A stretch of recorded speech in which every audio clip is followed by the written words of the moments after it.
எல்லாத்துக்கும் சண்டே வணக்கம். இன்றைக்கி ஒரு சின்ன குறிப்பு பார்க்கலாம். பரிசுத்த வேதாகமம். இந்த பரிசுத்த வேதாகமம்னா என்னென்னா, இந்த உலகம் படைக்கப்பட்டது முதல் இப்போ இந்த உலகத்தில் என்னெல்லாம் நடந்துக்கிட்டு இருக்குது, இன்னும் இந்த உலகத்துக்கு முடிவு எப்போ, எல்லாமே இந்த பைபிளில் தான் இருக்குது. இந்த பைபிள் பார்த்திங்கன்னா கிறிஸ்தவங்க மட்டும்தான் படிக்கணும் அப்படின்னு கிடையாது. இந்த பைபிள் பூமியில் மனுஷனாக பிறந்த ஒவ்வொருவரும் படிக்க வேண்டிய புக்கு. இதை நீங்கள் யாரும் ஒதுக்காதங்க. மெய்யான இறைவன் யார், வானத்தையும் பூமியையும் படைத்தது யார், மனுஷனை படைத்தது யார்,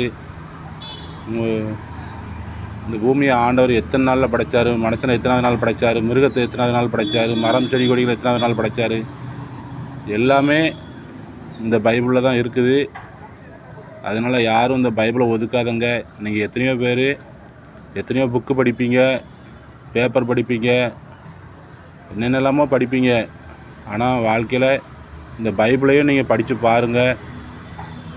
தயவு செஞ்சு எல்லோரும் படித்து பாருங்கள். உங்களுக்கு ஒரு ஆத்மா இருக்குது, விலையேற பெற்ற ஆத்மா. அந்த ஆத்மா அந்த பூலோகத்திலேருந்து நம்ம போகும்போது அந்த கடவுள்கிட்ட போகணும்.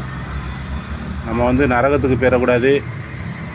அந்த கடவுள் இருக்கிற இடத்துக்கு நம்ம போய் அந்த ஆத்மா அவரோட சாந்தி அடையணும். இந்த ஆத்மாவுக்கு அழிவே கிடையாது. ஒன்று நரகம், இல்லைன்னா பரலோகம். கடவுளுக்கு எப்படி ஒரு அழிவு கிடையாதோ அதே போல் நம்ம ஆத்மாவுக்கும் அழிவு கிடையாது. அவர் சொல்லியிருக்காரு, நானே வழியும் சத்தியமும் ஜீவனுமாக இருக்கிறேன்னு சொல்லியிருக்காரு. எல்லோரும் இயேசுவை ஏற்றுக்கொள்ளுங்க. தயவுசெய்து கோவப்படாதங்க. உங்கள் ஆத்மா விலையேற பெற்றது, அதுக்கு ஈடு எதுவுமே கிடையாது.